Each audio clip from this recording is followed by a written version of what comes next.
Everybody's wondering when and if a home market crash is actually going to occur. After a 2 to 3 year hyperinflation period where home prices escalated to out of control levels in most markets, you're probably hoping that they'll come down at some point. But what if prices don't drop?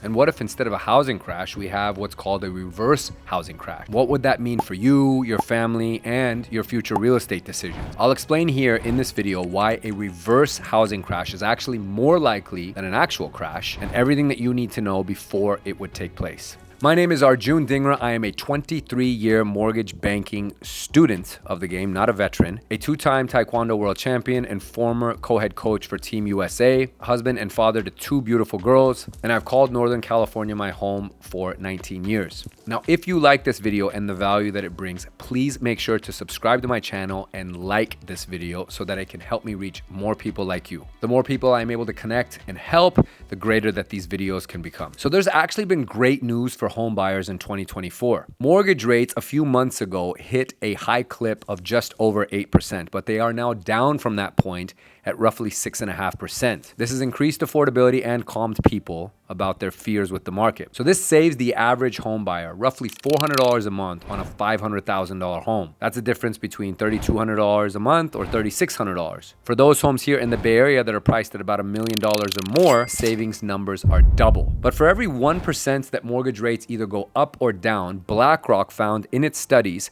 that roughly 4 to 5 million buyers enter or exit the market. Meaning, when interest rates climb 1%, 5 million borrowers will leave the market, either because of affordability or fear issues. And if they drop 1%, 4 to 5 million buyers come back into the market, which increases competition. Now, there's a few key reasons why the San Francisco Bay Area market is very different from other housing markets in the United States. Within the city of San Francisco itself, land is very scarce. There's no real room to continue to build out. We can only build up here. And even that is difficult because of a very, very cumbersome permitting process. So there's no land to build on. Relocation and job opportunities here are plentiful. There's lots of companies that are here. They pay out very good salaries. And the lifestyle here in the Bay Area is second to none. And because of those strong core economic conditions, there's constantly demand for property in these areas, whether people are choosing to rent or buy. So if millions of buyers are potentially going to enter this market, how competitive do you think it will actually get? And if it gets more competitive, where do you think that leads prices, up or down? So let's talk about stagflation, because that is ultimately what a reverse housing crash is. There's housing inflation or hyperinflation like we've had for these last few years. But what we are heading into is what is going to be called housing stagflation. By definition, stagflation is where you still have high inflation, but lower economic growth, higher unemployment,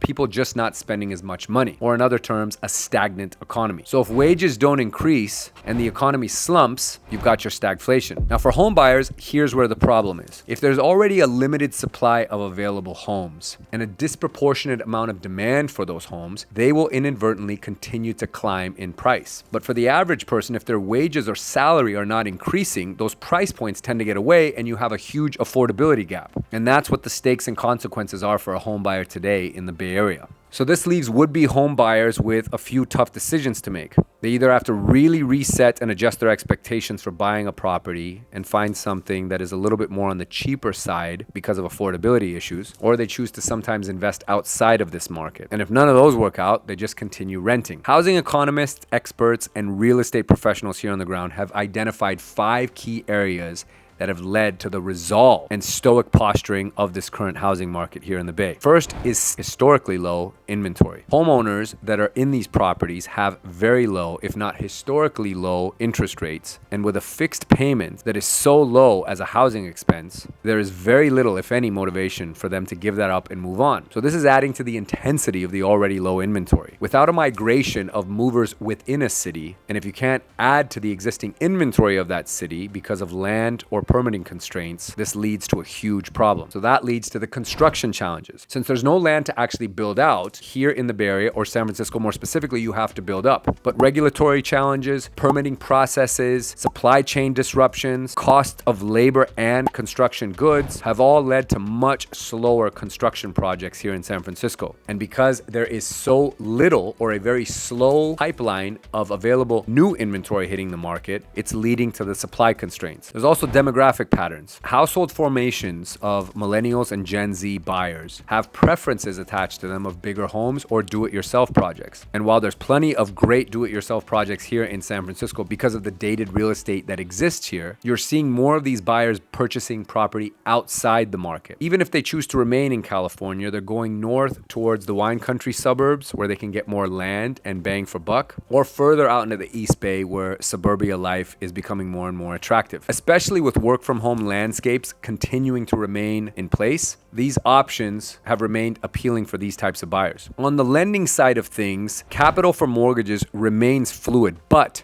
continues to have strict parameters around it. This is because banks, of course, want to be very careful and methodical about how they lend money out, especially heading into economic uncertainty. And this sometimes makes it very difficult for would-be buyers to be able to get into the market. They may have a difficult time qualifying in the way of showing their income, but they have loads of cash ready to deploy for a down payment and get stuck. Or they have limited resources for a down payment, but very good income on paper. Those challenges are not likely to alleviate and are probably going to remain a fixture in the current economy and housing landscape. Lastly, there are far fewer foreclosures or distressed mortgages out there with people needing to sell because they are in tough times. Unlike 2008, the current borrower in the United States economy is so sound and well vetted, and the mortgages that they qualified for are extremely stable, that you're just not seeing this kind of disruption or stress in the mortgage market. Delinquencies for 30, 60, or 90 days in mortgages are at cycle lows, and the very few foreclosures that are hitting the market are only doing so because they're coming out of the forbearance period that was in place during COVID, and those homeowners have simply just run out of capital or resources to continue paying their mortgage.